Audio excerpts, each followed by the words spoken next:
Bem, amigos do Quinto Elemento, estamos de volta para mais um Já Economia. Dessa vez estou aqui em Lisboa, em casa. Gostaria de ter ido num café que eu gosto aqui perto, muito bom. Por isso, não foi possível, porque, não sei se você soube, mas teve um terremoto aqui. Um terremoto real. Um terremoto de 5,3 graus na escala Richter, que não é vermelhão, graças a Deus não quebrou nada. Mas deu um susto, eu nunca tinha passado por um terremoto na minha vida. E passei. Enfim. Mas, graças a Deus, está tudo bem. Mas por esse motivo, hoje estamos aqui no meu café, como outro dia reclamaram nos comentários, um café brasileiro. Brasil de São Paulo. São Paulo que passou por um sufoco grande aí de incêndios, etc. Mas, minha querida São Paulo, que eu sinto muita saudade, em breve, já, setembro, estarei de volta. Enfim, mas vamos falar dos outros terremotos. O terremoto do Ocidente, o terremoto que ainda existe, talvez, no mundo. E entender exatamente, continuar conversando os acontecimentos dessa semana, que são absolutamente importantes, até para entender como está sendo dado essa implementação dessa tecnocracia global que está surgindo entre batalhas de nações tecnocráticas e a gente, como indivíduos livres, com livre-arbítrio, tentando manter a possibilidade de autogoverno, né? Não autodeterminação, meu caro, que isso é coisa de liberal e eu não gosto de liberal. Autogoverno, né? E o dado mais importante que me chamou a atenção essa semana, que eu queria parabenizar a todos vocês também, é que nós atingimos hoje no mundo o valor de 315 trilhões de dólares em dívida. O mundo hoje atingiu o valor mais alto da sua história em endividamento. Nós devemos 315 trilhões de dólares. Para você ter noção do que é isso, o mundo todo produz anualmente, produz bens, serviços, materiais, carros, relógios, tudo que você possa imaginar. Produz algo em torno de 100 trilhões de dólares. Ou seja, nós devemos quase 4 vezes, porque é 370, né, na verdade, 370% do PIB mundial. Nós devemos quase 4 vezes tudo que é produzido no mundo. É um dado importante. Porque a pergunta que tem por trás disso é para quem? Para quem a gente deve? Porque não é para Marte, né? Quem nós devemos 4 vezes a produção mundial? E entender por que isso aconteceu e como está afetando a nossa política econômica, afetando a nossa vida no dia a dia. Aí eu sempre volto a dizer que nós hoje vivemos um modelo que foi alterado desde 1978, que foi o fim do sistema produtivo, do capitalismo produtivo como nós conhecemos. Houve uma mudança para um rentismo, que nada mais é do que um feudalismo moderno, onde nós pagamos aluguel para absolutamente tudo, que é o que inclusive está no lema do Fórum Mundial, que diz que você não terá nada e será feliz. Esse rentismo, ele teve algumas condições que facilitaram para que ele pudesse acontecer. Inclusive a taxa de juros hoje, se você olhar com cuidado, ela não é a remuneração do dinheiro ou uma taxa calculada baseada no risco de remunerar em cima de um projeto. É uma taxa de transferência de riqueza, né? A taxa de juros representa a taxa de transferência do excedente econômico para esses credores que têm aí um benefício de receber 315 trilhões de dólares. Tá? E por isso que é importante entender, até para nós olharmos o que está acontecendo no mundo com a briga da tecnologia, do crédito de carbono, os próximos passos na economia, inclusive de direcionamento político. Veja, se você olhar desses 315 trilhões de dólares, 94 trilhões de dólares são devidos por empresas não financeiras. Os governos devem 9,14 trilhões de dólares. O setor financeiro, algumas empresas do setor financeiro, hein? Atenção, deve 70,4 trilhões de dólares. Não são todas que devem, atenção. E as famílias devem 59,1 trilhão de dólares. Ou seja, trilhões de dólares. Nós temos aí 94 trilhões de empresas não financeiras, 91,4 trilhões de dólares de governos, o setor financeiro 70,4 e as famílias 59,1 trilhão. Como é que isso aconteceu? Quem são esses credores? Para a gente entender isso, é importante contar um pouco também que, na minha visão, o crescimento desse mercado financeiro rentista ele está diretamente ligado a dois fatores. Sim, ao fim do padrão ouro, que criou moedas que não são conversíveis, e a gente vai falar delas, e uma evolução dos sistemas tecnológicos mundiais, que permitiram uma grande escalabilidade. Isso vale para o sistema de pagamentos, como também vale para os sistemas de bolsa, por exemplo. Eu me lembro que quando eu trabalhei na Ágora, fui sócio da Ágora, vendemos a Ágora para o Bradesco, mas havia, por parte da B3, que é a Bolsa de São Paulo, e na verdade começou com a Bovespa, mas esse gráfico veio pela BMF Bovespa, pela BMF, que era a Bolsa de Derivativos, a necessidade de se eletronificar o mercado, que era um fenômeno que já tinha começado na década de 90 nos Estados Unidos, que é essa eletronificação do mercado de ações, robôs, algoritmos. Eu não gosto do robô, é um termo errado, mas eu uso porque muita gente ainda usa. Mas algoritmos matemáticos e modelos matemáticos para operar no mercado financeiro, fazer diversas ordens, enfim. Se você olhar o gráfico, que eu vou botar aqui para vocês, esse gráfico mostra que durante muito tempo o sistema de derivativos ele ficou constante, e de repente, bum, ele subiu. E ele teve um volume gigante.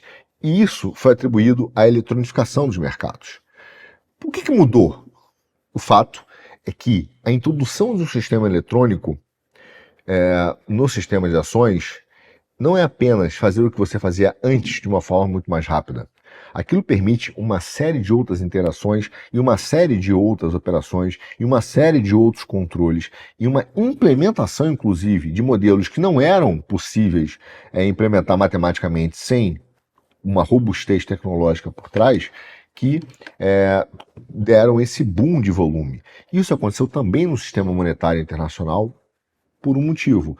No momento que você acabou com o papel, ou está diminuindo o papel, você ainda não digitalizou, quer dizer, a moeda ainda não é digital como quer o Campos Neto e a China, mas você eletronifica, né, a moeda no seu computador, os bancos começam a ser emissores de moeda a partir do crédito. Basicamente, eu só preciso lançar valores. Toda essa emissão de dívida é uma emissão fictícia, baseada, obviamente, em sistemas eletrônicos. E foi exatamente isso que aconteceu. Nós, primeiro, quando acabou o padrão ouro, nós saímos desse padrão ouro, que, ou seja, a moeda era, você chegava com uma nota de dólar, de 35 dólares e trocava ali pelo ouro, e simplesmente isso acabou. Hoje, se chegar uma nota de real, bater na porta do Haddad, olha, eu quero te devolver isso aqui, me dá, ele vai dizer, vai no mercado, vai lá comprar ouro, vai comprar, eu não tenho que te dar nada com isso aqui. Mas é uma promessa de pagamento. Eu fiz essa introdução para a gente entender que o mundo que nós vivemos hoje, e por isso que ele é insustentável, ele é o mundo do padrão dívida. Nós não temos dinheiro, nós temos promessas de pagamento, nós recebemos promessas de pagamento, nós negociamos promessas de pagamento, são moedas inconversíveis que não têm valor real, a não ser um valor atribuído, e são apenas promessas de pagamento. Você olha o seu aplicativo lá do banco, Itaú ou Santander, se você tem um crédito na sua conta, aquilo é uma informação que o Santander está se comprometendo a te entregar 10 mil unidades de alguma coisa. E quando você vai comprar do comerciante e passa o seu cartão, você está dizendo para ele o seguinte, sabe esse crédito que eu tenho do Santander? Agora ele é seu.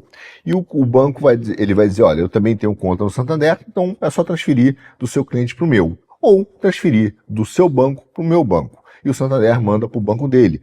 E eles depois fazem essas compensações de promessas de pagamento. Não existe uma reserva de ouro, por exemplo, ou de prata, ou alguma coisa que o Santander depois pega e leva para o Itaú botar no cofre. Isso não acontece, entende? Então, nós vemos um padrão dívida. E esse padrão dívida formado por essas moedas, por tudo isso, junto com sistemas eletrônicos, permitiram que o rentismo e principalmente esse novo feudalismo que está migrando fosse implementado com tamanha truculência, de maneira a concentrar e permitir que instituições financeiras globalistas woke, que a gente já falou, tomassem conta do sistema, criando então grandes monopólios. E com grandes monopólios, o Estado corporativo. Então, essa que eles chamam nos Estados Unidos, inclusive, de revolving doors, né? Quer dizer, se alguém lá do governo vai para a Goldman Sachs, a Goldman Sachs para o governo. Ou seja, existe essa promiscuidade entre o governo e as empresas. Isso se deu até, honestamente falando, antes de 78. 78, 71 tem a ver com sistemas monetários. Mas as grandes corporações, desde do New Deal de Roosevelt. A pergunta hoje que nós temos é: quem são os nossos credores? Quem que tem esses números? Vamos olhar, é difícil porque não existe esse dado aberto. Você tem instituições que fazem por países. Olha o que acontece com os Estados Unidos. Existe uma fundação chamada Peter G. Peterson Foundation. Ele fez um estudo e viu o seguinte. Olha que interessante. Primeiro, a gente fala assim, os Estados Unidos está endividado em 34 trilhões de dólares e daqui a pouco vai ter 50, o que é verdade. Mas a gente tem a ideia de que o maior credor disparado, né, dos Estados Unidos é a China, ou o Japão, na verdade. Isso não é bem assim. Olha só por quê. Se você pegar a dívida total americana, 29% está com estrangeiros. 71% não. Então, 29% estão com estrangeiros. Desses estrangeiros, e veja, esse número é enorme, porque em 1970, apenas 5% da dívida americana estava com estrangeiros. Então, ela aumentou em volume e aumentou em percentual, nos dois. Tá? Mas, de qualquer maneira, se você for olhar, desses 29% que estão com estrangeiros, 48% desses 29% estão com governos. 52% desses 29% estão com investidores privados estrangeiros. Interessante. Ou seja, dos 30, 48, vamos botar 50, metade apenas está com os governos. Ou seja, só 15% da dívida americana hoje pertence de fato a governos. E eu vou falar deles. O primeiro disparado é o Japão, com 1 tri, lembra, são 34. A China, o número recente já está em 700 e pouco, mas no Peter Foundation ele ainda está com um dado antigo de 816 bi. Luxemburgo, preste atenção, 679 tri. Canadá, 371. Cayman Island, 336 tri. Bélgica, com 305. E depois tem uma série de outros países, mais de 30 países, que fazem aí quase 30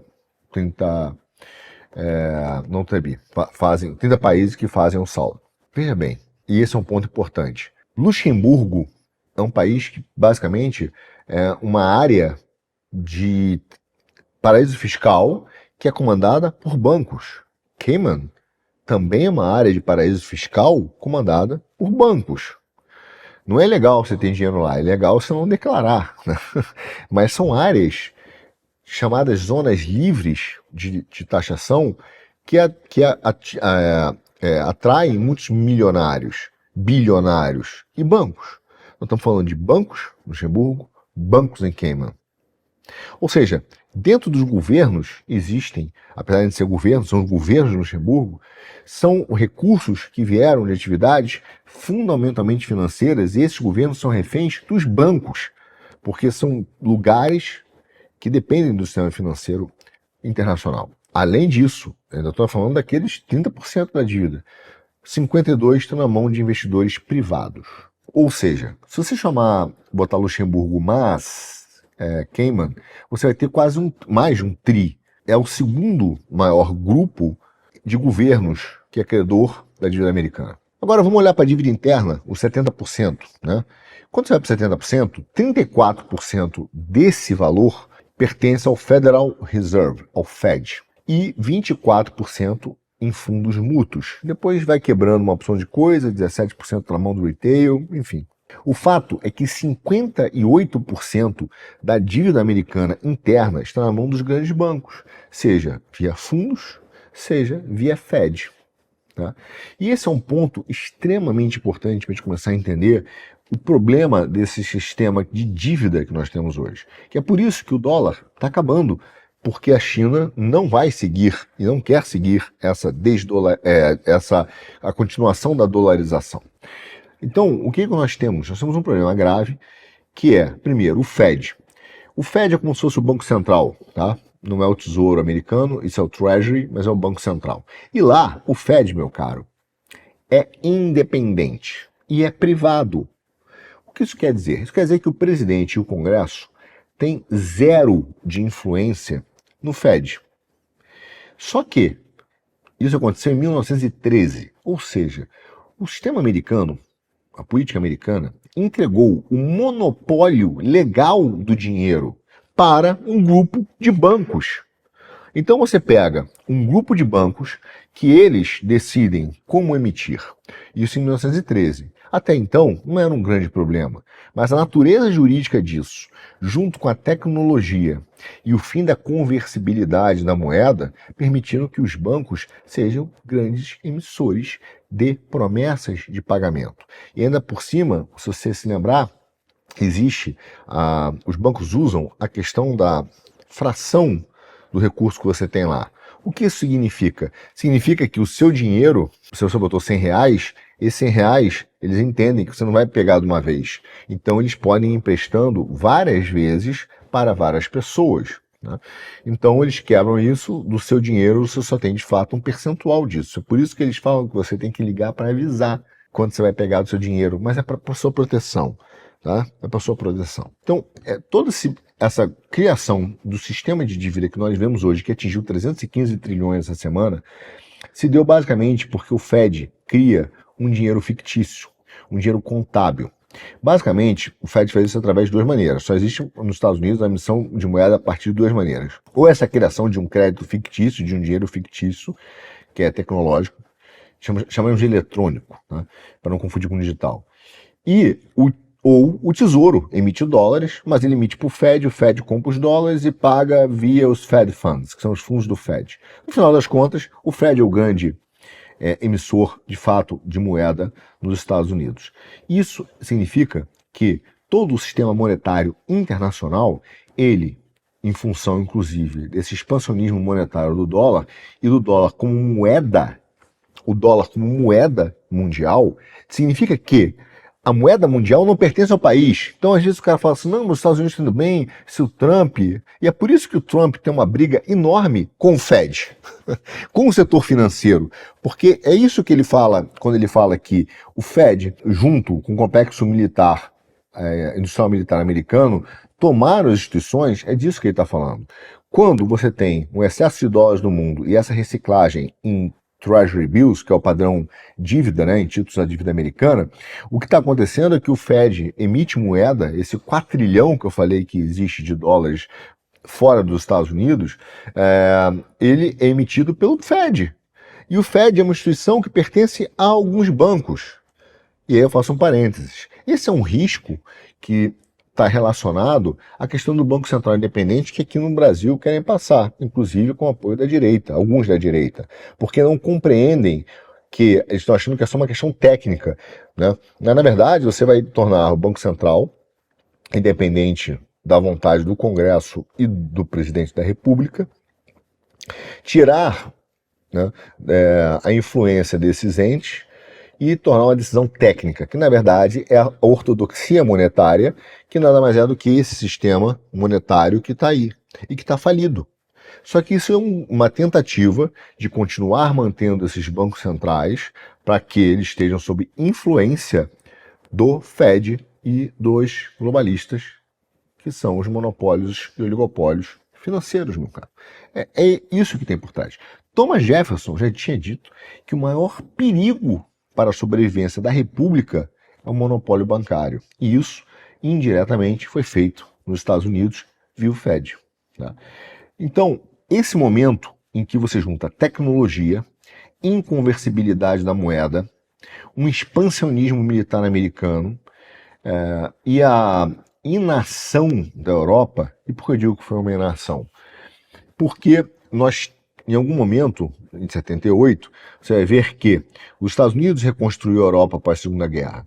Só que a reconstrução da Europa fez com que a Alemanha começasse a ficar mais competitiva e o Japão. O Japão e as indústrias japonesas e alemãs começaram a ser mais eficientes e mais competitivas que as americanas. E isso começou a pipocar em vários lugares do mundo. E para os Estados Unidos existia um problema de ter uma moeda que era o padrão ouro, que era um padrão, uma moeda fixa, e ele começou a ter um déficit em conta corrente, o que não tinha acontecido, porque ele era superavitário, e começou a ter um resgate de ouro, por vários motivos, inclusive porque ele também começou a gastar muito, inclusive na Guerra da Coreia e do Vietnã, como já disse aqui no nosso GEL. Ou seja, os Estados Unidos optaram, né, o Fed optou, porque houve, aí sim, você tem que lembrar que se a moeda era conversível em ouro, significava que o Fed, o banco lá, desde 1913, tinha, com o Tesouro e com as instituições americanas, uma reserva de ouro, em que ele ia controlando isso. No momento que ele fala, cara, nós vamos quebrar, você acha que o sistema financeiro ia quebrar? Ia deixar, por exemplo, aí sim, a Europa ou o Japão, a Alemanha e Japão reconquistarem um predomínio de balança comercial? Não. Então, eles optaram pela quebra do padrão ouro, fechar o que eles chamam de janela do padrão ouro, que foi um dos maiores calotes também da história.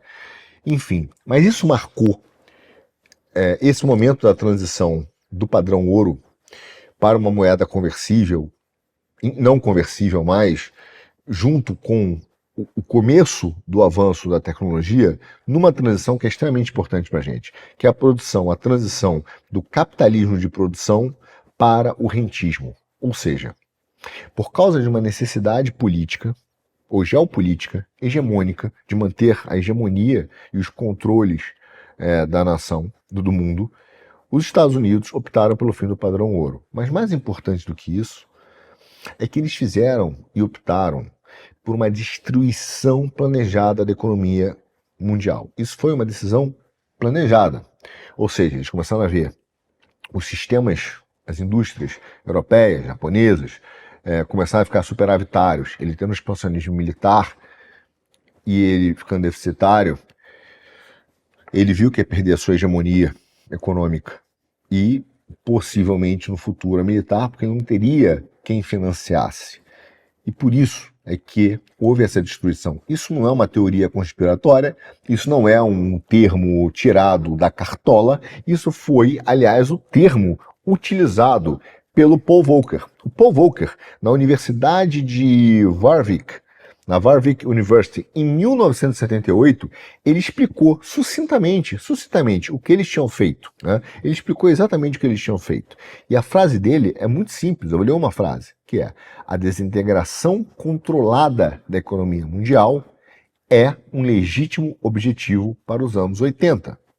Ou seja, meu cara, tudo que aconteceu depois de 1980, o que aconteceu no Brasil, que você viu, eu vivi, crise da dívida, inflação, tudo isso, foi porque o Paul Volcker fez essa desintegração controlada das economias, que geraram todas as dívidas, as crises no mundo. Ou seja, para não perder a sua hegemonia, eles optaram pela destruição do sistema produtivo, de uma economia baseada no Alexander Hamilton, que, atenção, meus caros, está voltando, inclusive, surpreendentemente, com uma matéria na Foreign Affairs sobre isso. Mas as ideias econômicas de Hamilton, de desenvolvimento, que também estão ligadas a outro economista, que é o List, eles estão voltando como uma solução de soberania dos países, porque esse sistema deu errado. Isso é o que nós estamos vivendo. Então é importante entender que o Volcker, ele apertou um botão, uma bomba de nêutrons, mesmo, para garantir que os Estados Unidos mantivessem essa hegemonia militar e, principalmente, que, então, todos os bancos centrais de todos os países financiassem indiretamente as despesas orçamentárias e os déficits comerciais dos Estados Unidos. Foi exatamente o que aconteceu. E isso gerou esse padrão dívida. Esse padrão dívida que agora, na verdade, é o quê? É emitido pelos bancos. Ou seja, o maior credor do mundo, o credor dessa confusão toda, são os bancos. Os bancos os grandes bancos, os oligopólios bancários, são os que controlam exatamente esse sistema. E nós chegaremos neles, claro, no BlackRock, no JP Morgan, no Vanguard, no Soros, os de sempre, porque esses caras, através de instrumentos financeiros, viraram e são os verdadeiros donos dos sistemas monetários. E aí você pode falar, tudo bem, Arthur, mas o Banco Central aqui do Brasil não é independente dos outros países. Como é que isso se dá? Muito simples. Eles limitaram a conversibilidade e a movimentação de capital entre cada moeda com dólar, né? Eles fizeram esse controle de capital no início e hoje eles fazem isso através de desvalorizações relativas. Mas, de qualquer maneira, há uma dependência direta do dólar em todas as transações internacionais, que é exatamente esse momento em que a China fala, não quero mais essa brincadeira. Nós, em algum momento, teremos esse grande reset, esse momento em que esses 315 trilhões de dólares não serão pagos, mas serão substituídos por alguma coisa. Então, isso significa que o dinheiro, como nós conhecemos no passado, a ideia que nós temos de riqueza, geração de riqueza, na verdade são promessas de pagamentos. E que isso se tornou exponencialmente volumoso em função da implementação de tecnologia. Agora, vamos ver para onde isso vai caminhar. Não é a primeira vez que existe uma mudança na natureza do meio, digamos assim, na história. Já aconteceu. Nós vimos, por exemplo, a transição do feudalismo para o capitalismo, que foi a troca de comando dos donos de terra para os donos do capital produtivo. Só que o que nós estamos vendo hoje é que os donos do capital produtivo não mandam mais no mundo há muito tempo, desde 78.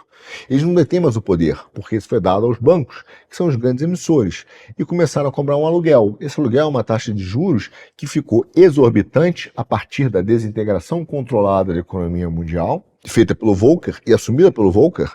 Eles começam então a controlar o mundo e cobrar um aluguel.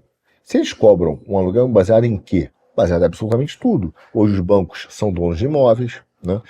Indiretamente, através de hipotecas, são donos de 60% de todos os imóveis que existem nos Estados Unidos, indiretamente. Cobram através da taxa de juros, que não está associada ao risco de um projeto, mas sim de quanto vai ser capturado do excedente econômico gerado pelo aquele projeto como taxa de transferência. Não é por menos que o Brasil tem, meu caro, uma das maiores taxas de juros reais do mundo há muito tempo. Por quê? Vão contar várias histórias, mas a verdade é porque existe uma taxa de aluguel do dinheiro que é um aluguel caro porque ele se apropria do excedente econômico brasileiro. O Banco Central americano, o Fed, que é um banco privado, resolveu utilizar os bancos centrais do mundo todo para fazer essa reciclagem. Então, ele emite a moeda que o Tesouro precisa para os militares, eles gastam esse dinheiro, volta via dívida americana, volta para o Tesouro americano, né, porque ele emite dívida, o dinheiro volta e ele manda para o Fed. E o Fed, então, os bancos emprestam esse dinheiro e criam as bolhas. Nós vimos esse modelo. Então, tudo isso que nós estamos falando é o momento que nós vivemos hoje, e por isso que esse número dos 315 trilhões é absolutamente importante para entendermos como será feito essa troca dos sistemas monetários e quais são os verdadeiros interesses, por exemplo, da China e que mundo poderá vir. Veja, então a tecnologia, por outro lado, ela permitiu esse crescimento dos mercados. Nem vou falar das quantidades de coisas boas que eles nos trouxeram, né, que existem, mas o mais importante para essa análise é que esse rentismo tecnológico também aconteceu. Nós também hoje pagamos aluguel, por exemplo, para a Amazon. Imagina, a Amazon não é um marketplace onde acontece livre mercado. Você tem ali um ambiente onde o algoritmo define que produto eu vou ver, que parece comigo, a não ser que eu já saiba de algum outro lugar, mas ele me dá sugestões, dicas, etc. E um tanto outro universo de produtos, ele não aparecem para mim necessariamente. E para outras pessoas, sim. E todos esses caras pagam um FII para a Amazon para fazer essa conexão. No final, você está pagando uma taxa de aluguel para esse espaço tecnológico, essa nuvem tecnológica criada pela Amazon para juntar players. Claro que você tem, beleza, entrega, eu sei que tem vantagens. Eu estou apenas mostrando que no final a natureza do modelo econômico da internet é de um feudalismo, um tecno-feudalismo. Só que existe um outro problema, é que as pessoas cada vez mais estão ficando dispensáveis. Isso significa, inclusive, os políticos. Por quê? Com o avanço da tecnologia, sistemas de controle, redes, vamos falar delas, as máquinas tendem a produzir e aumentar a produtividade, como aconteceu no passado, que houve um choque de produtividade, mas destruiu a classe média. Então a ideia de que elas vão produzir bens de consumo e vão gerar uma riqueza infinita, ela existe, mas ela é falsa. Nós viveremos uma época em que esses grandes donos do dinheiro controlarão direto ou indiretamente, essas tecnologias. E que, para nós, restará uma imposição, que é o que está por trás da pauta ambiental, do degrowth, da redução de consumo, uma imposição do que é o consumo aceitável. E o grande motivo disso é que você precisa trocar o sistema de dívida, acabar com o sistema de dívida, que é o sistema monetário atual, e, através, substituí-lo, tá, por um sistema produtivo mais eficiente, mas que vai retirar esse excedente de produção, que é o lucro do empresário, através do crédito de carbono ou através do degrowth, e transferir para os meios que dominam as energias. Eu vi um Twitter recentemente do I. Cavendish, e ele escreveu exatamente isso. Ele escreveu o seguinte, vou ler aqui ipsiliteris, tá? Ele escreveu o seguinte: acredito que a próxima recessão global será a última. Depois disso, atingiremos velocidade de escape na produtividade, por conta da robotização e AI. Que mesmo o governo e suas usuais cagadas não derrubarão mais a economia. Será um período dourado para ser político. Basicamente, poderão prometer e cumprir tudo o que quiserem. Na verdade, é um problema. A sua liberdade individual não será, as suas escolhas de consumo, não irão determinar a produção. É o contrário. A produção irá determinar as suas escolhas. O político não vai prometer. Ele vai dizer, eu vou te dar isso, porque isso é o consumo aceitável. E existe um supra-universo tecnológico que é dominado por máquinas que são caras, que dependem de energia e de um grande consumo energético e de um novo sistema monetário que não irão permitir o capitalismo no modelo do Hamilton, no modelo que nós conhecemos. É exatamente esse o cenário tecnocrata que está se aproximando. E quando nós atingimos esse valor de 315 trilhões de dólares de dívida, ele se torna cada vez mais real. Então, o que nós estamos vendo é a implementação de um governo tecnocrata, onde as máquinas vão produzir, um grupo vai determinar aquilo que tem que ser produzido, onde, quando, e por quê e como. As pessoas são cada vez mais dispensáveis e inúteis. Por isso que tem tanta pauta de e por aí vai. Tá? Ou seja, essa combinação do dinheiro inconversível com sistemas eletrônicos de velocidade e a estrutura de promessas de pagamento global é que tem gerado essa briga tecnocrática e essa necessidade agora, na visão dos caras, de uma substituição do sistema monetário. Agora, a guerra que nós realmente vivenciamos, e eu vou falar um pouco mais dela agora, é entre globalistas rentistas, que são os sistemas financeiros, e eventualmente a tecnologia. Porque você vai ter duas possibilidades de moedas. Ou moedas digitais, a China apoia totalmente, a Rússia, os Emirados Árabes, a Coreia do Norte, todos os governos tecnocratas também apoiam moedas digitais.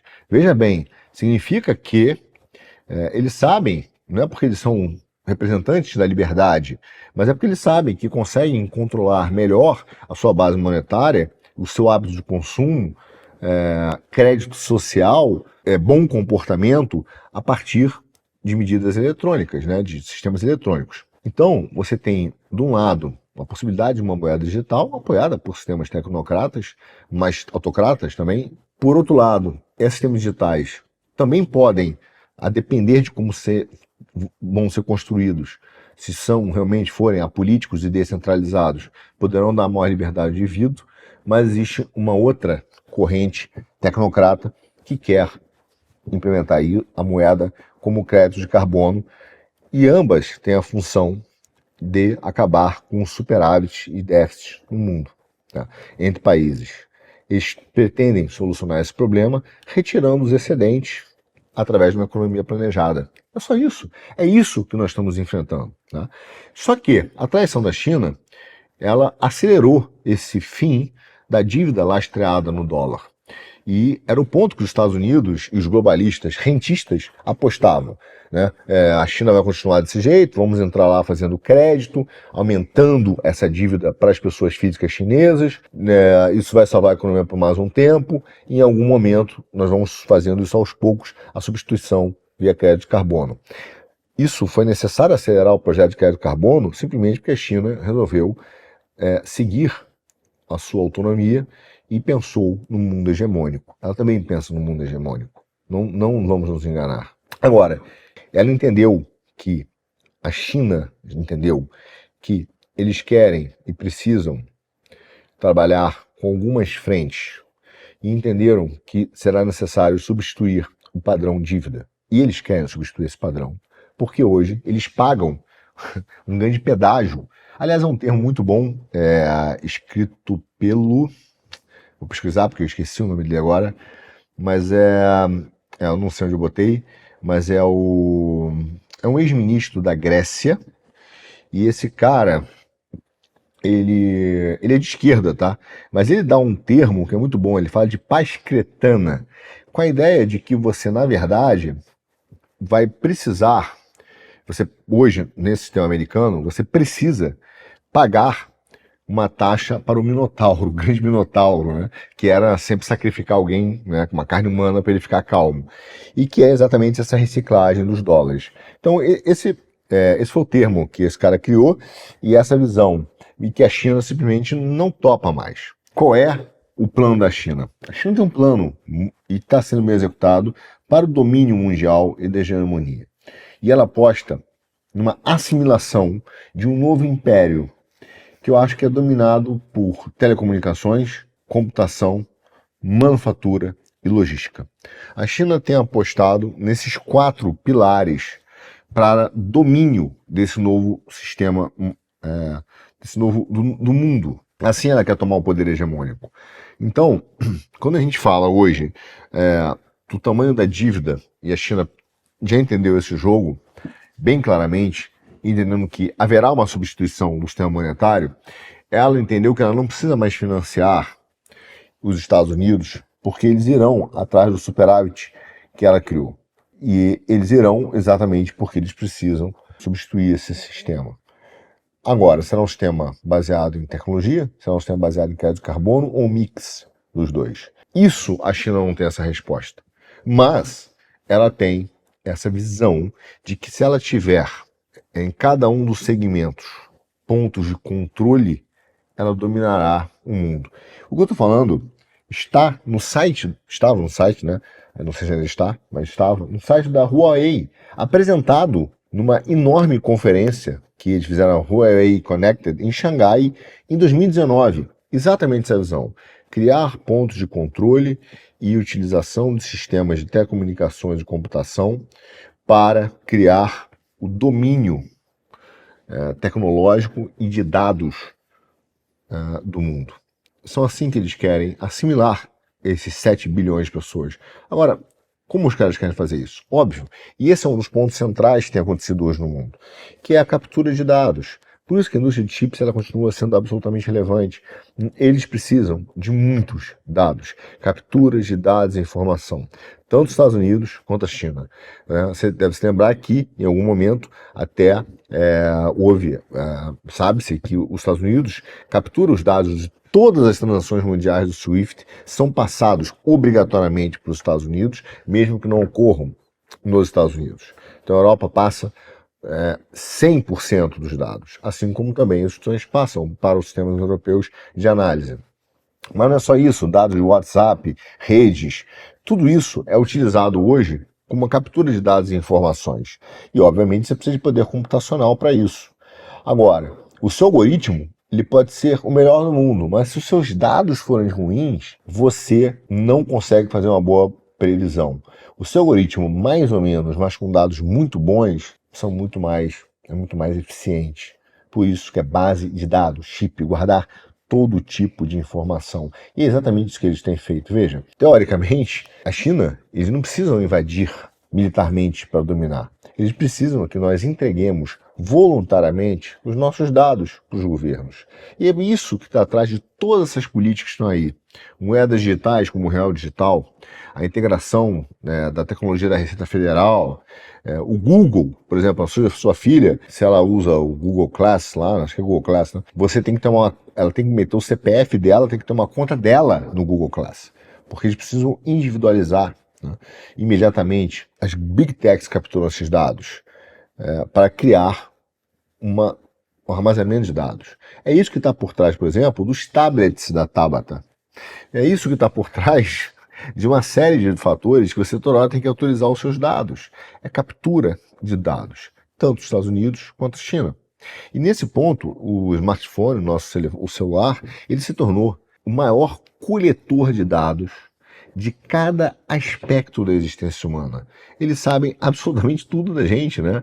Ele mede hoje, né? Tem aplicativos que medem qualidade do sono, se você tem apneia noturna ou não, infarto, mede pressão. Em alguns casos já dizem que o celular salva vidas. Você se lembra dessa expressão, né? Isso é um dado importante, porque a ideia de que ele está cuidando da sua saúde, e é útil, não estou dizendo que não é, mas ele permite com que você compartilhe de uma forma, inclusive, ativa os seus dados. Todos esses temas, inclusive a autorização, por exemplo, da Rússia entrar no Bitcoin, do Dubai aceitar que pessoas recebam salário em Bitcoin, tudo isso tem a ver com uma estrutura de controle e de dados, né? E pelo fim desse sistema monetário baseado no dólar, que é um sistema baseado em dívida. Veja, toda compra, toda movimentação, toda busca no Google, toda a cadeia de fornecimento de uma empresa, de fornecedores, todas as publicações na rede social, todas as suas transações, todas as suas mensagens, tudo isso está sendo capturado em um grande cérebro, em nuvens, né, que fazem, que tem uma estrutura física, óbvio, mas que cobre toda a estrutura física de produtos negociados no mundo e de custo de serviço de 7 bilhões de pessoas. Tá? Através do nosso smartphone, ele informa hábitos, localização, faz reconhecimento facial, enfim, é uma grande ferramenta de controle, útil, mas extremamente importante para controle.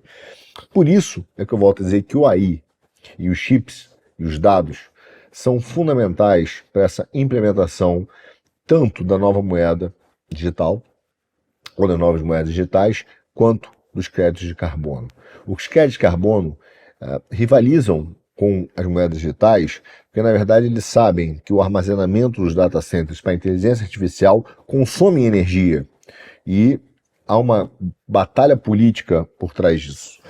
Mas eles também entendem que é através desse domínio dos sistemas energéticos ou de uma moeda universal, uma nova moeda baseada em energia, ou uma moeda eletrônica que é fácil de controlar, a implementação das duas ao mesmo tempo talvez seja a grande ferramenta para controle. Uma, controle de sistemas energéticos, outra, controle dos sistemas eletrônicos. Tão simples quanto isso. Quanto tempo vai levar isso? Muito difícil, a gente hoje não tem uma visão clara, depende da motivação, óbvio, de vários lugares. Mas veja, vamos olhar um evento, que foi a pandemia. A pandemia, ela impulsionou essa tecnocracia, vamos dizer que por 3 motivos. Primeiro, ela destruiu uma cadeia global e criou uma fratura econômica. Isso aconteceu em 29. Quando você pega a crise de 29, a grande recessão, as pessoas perderam a esperança no capitalismo, perderam a esperança na política. Onde elas se fiaram? Elas se fiaram nessa nova ferramenta que foi criada em 34, que era a tecnocracia. Aceitaram um planejamento da economia. O que o Roosevelt fez no New Deal foi um planejamento específico da economia. Campeões nacionais, empréstimo para determinados empresários e setores, e criou enormes oligopólios. O Roosevelt foi o pai desse Estado corporativo, onde há promiscuidade entre empresas e Estado. Então, a destruição da cadeia global cria uma fratura econômica que é importante para você poder começar a trocar o sistema. Então, esse é um ponto importante, que ajudou essa formação tecnocrática e acelerou o problema do papel, do dinheiro, que na verdade é lastrado em dívida, porque foi necessário, inclusive do Fed, né, que é um banco central privado, não podemos esquecer disso, monopolista na emissão de dinheiro, que o Fed foi obrigado a fazer um quantitative easing, que na verdade é emprestar dinheiro é emitir moedas eletrônicas para suprir as demandas econômicas. Isso acelerou enormemente duas coisas: o crescimento da China e o endividamento do mundo, que atingiu, como eu falei no início do programa, 315 trilhões de dólares essa semana. Segundo item, o crescimento da China. A pandemia ajudou muito a China a crescer. E ela implementou, facilitou o que nós falamos de estimulou o controle digital, como uma forma de você entregar os seus dados de uma forma voluntária e boa. Boa porque é para a saúde. Veja, a China se vangloriou, e se você olhar papers políticos, geopolíticos, que eles explicam, inclusive de saúde também, como eles controlaram o coronavírus, basicamente foi através da utilização do uso dos smartphones ou celulares que permitiam geolocalização, medição de temperatura, a mobilidade de cada um, viam a probabilidade de alguém infectado ter se relacionado com outras pessoas que também estariam infectadas, e obviamente, no caso da China, que é um totalitarismo, todos esses dados são obtidos sem autorização de ninguém. Aqui no Ocidente não é assim. Então é necessário que você seja convencido a abrir mão dos seus dados. É necessário que você entregue a sua liberdade. E é exatamente esse ponto em que faz com que a pandemia tenha sido um bom acontecimento para a China e para as políticas tecnocratas, que inclusive nos Estados Unidos também aceleraram muito, como aqui no Brasil também aceleraram muito. Veja bem, uma nova pandemia caia muito bem para a China de novo, né? E você está vendo que a OMS já está normalizando essa ideia, dizendo, olha, haverá uma nova pandemia, em breve haverá uma nova pandemia, o Bill Gates fala de uma nova pandemia, toda hora aparecem cientistas, né, falando sobre nova pandemia. Veja, eles precisam que você comece a aceitar, a dar voluntariamente a maior quantidade de dados possíveis. E a saúde é um excelente caminho para você fornecer todos os seus dados possíveis. Uma do Mpox, talvez, fosse muito útil para a China agora.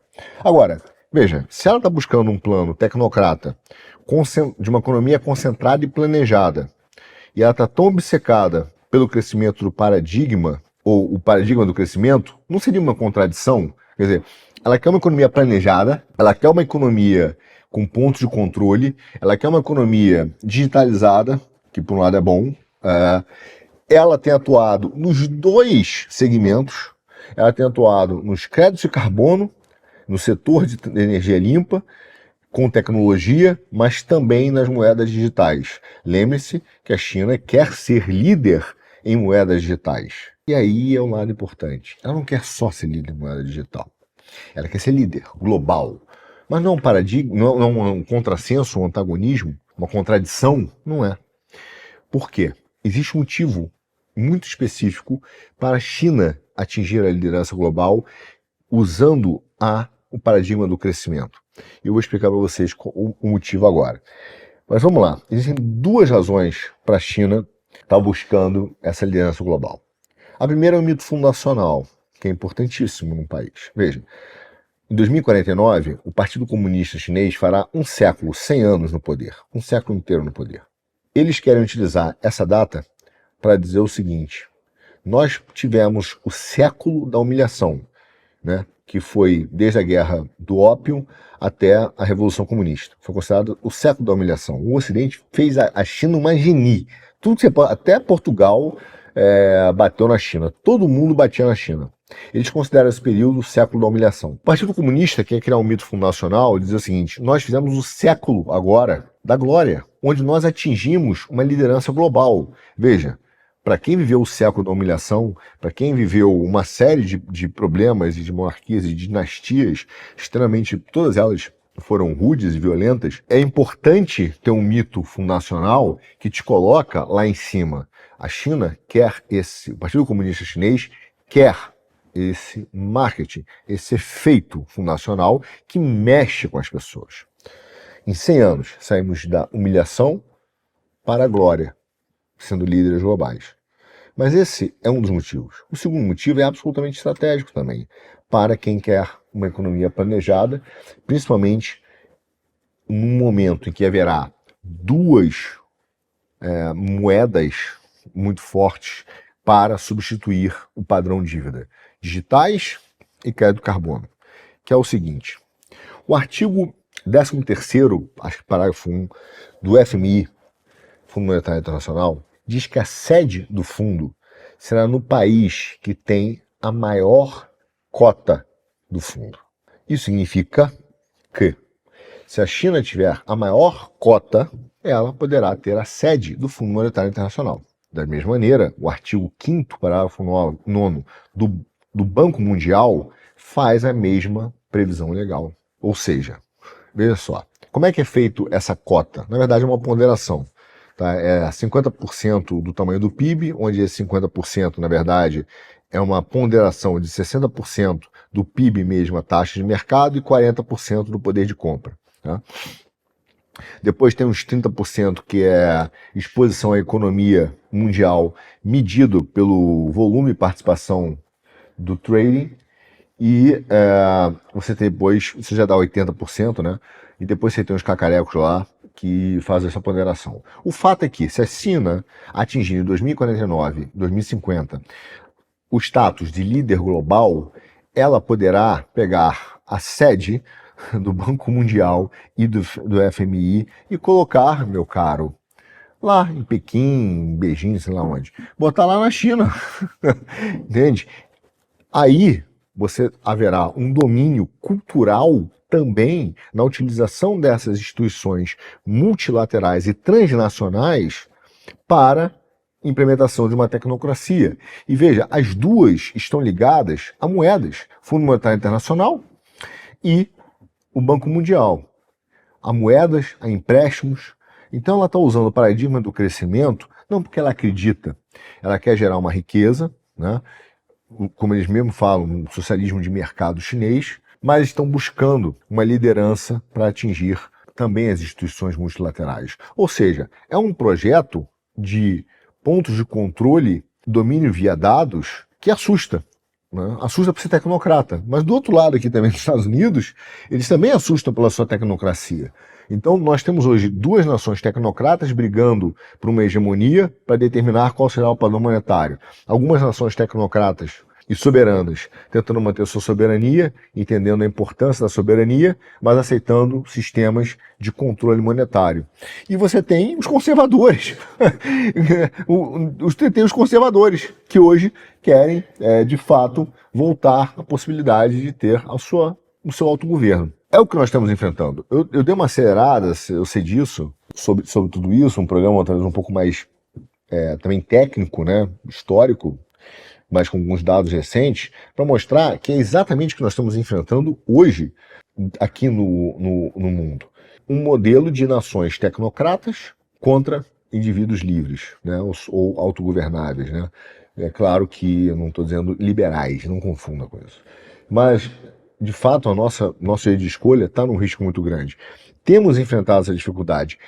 Não há no cenário atual, na minha visão, uma saída fácil. Mesmo com Trump, como eu disse no outro programa, nós teremos um problema que será, assim como Paul Volcker em 78 apertou o botão da economia, da destruição organizada, planejada da economia mundial, o Trump terá que jogar uma bomba econômica na Ásia, ou a Kamala. Alguém terá que jogar uma bomba econômica na Ásia pelos motivos dos chips e tudo isso que a gente está vendo aqui, e até para segurar a China. O inimigo real hoje dos Estados Unidos, seja dos democratas e republicanos, é uma tecnocracia chinesa. E talvez, veja bem, esse seja um dos maiores erros disparados de todas as análises políticas todas não, mas de alguns da direita, que tratam essa briga tecnocrata como se fosse apenas, como se nós estivéssemos lutando contra aqueles oficiais corruptos e bêbados do regime comunista soviético da Guerra Fria. Não é verdade.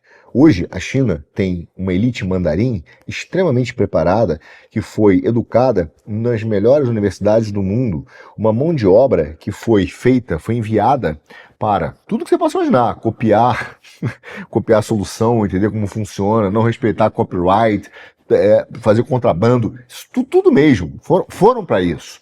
E talvez o grande erro, e aí veja, dos liberais, foi aceitar, né, entregar as joias da coroa por uma questão basicamente de crescimento de curto prazo de lucro, enquanto os caras estavam olhando um planejamento de longo prazo. O resultado disso, esses caras estão voltando para o país de origem e agora utilizaram todo o seu conhecimento do sistema para subverter o sistema e dominar o sistema. Então, o nosso problema é achar que está lutando contra esses caras da Guerra Fria de 80, olhando para a Rússia, enquanto a China tem uma elite mandarim extremamente capacitada.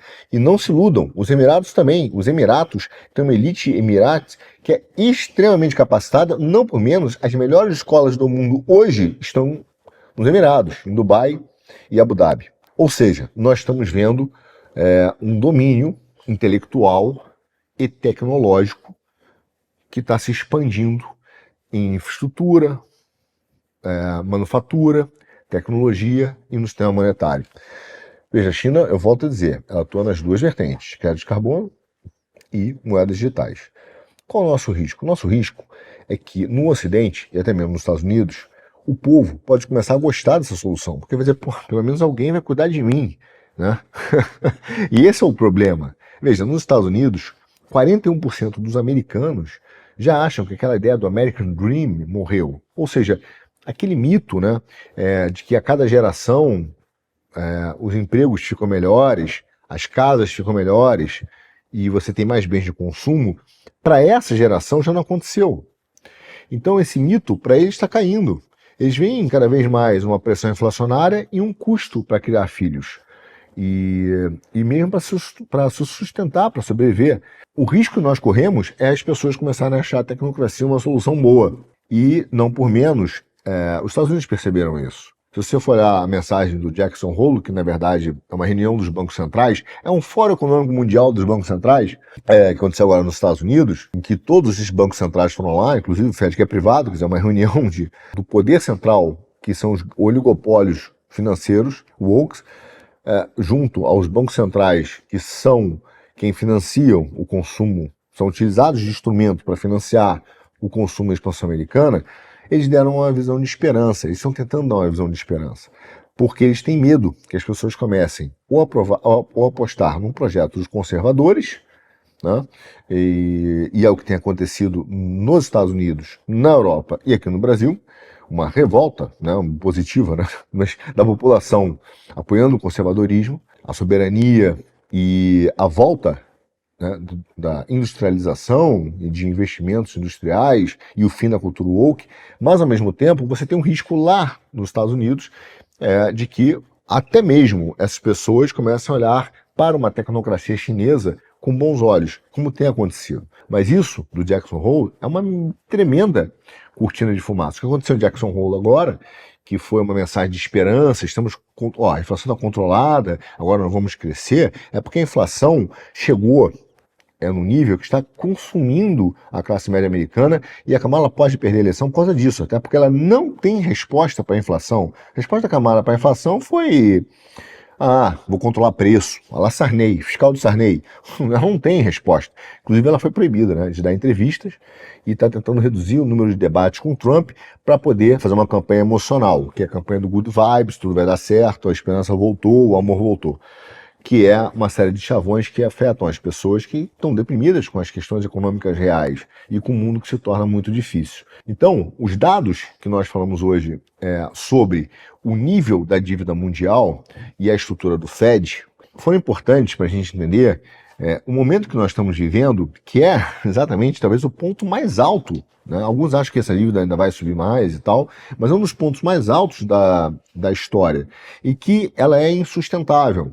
E os grandes credores disso são os grandes bancos. E esses caras não vão tomar um calote, meu caro. Eles vão exercer garantias e vão ficar com o mundo todo, porque se eu preciso de 4 vezes a produção mundial para pagar eles vão exercer a produção mundial inteira. Então eles vão começar, e que já tem acontecido, tomar ativos físicos e ativos reais. E é essa transferência que vai fazer com que você não tenha nada, mas seja feliz na visão deles. Enfim, esse é o cenário Por isso é que uma eleição americana é importante, por isso que os conservadores são tão relevantes hoje no movimento para realmente sustentar a liberdade. O cenário não é fácil, é longe de ser fácil, mas, como sempre, eu termino com uma grande esperança, porque eu vejo que cada vez mais a população, as pessoas, estão se revoltando contra os modelos woke progressistas e começando a entender o mal da tecnocracia.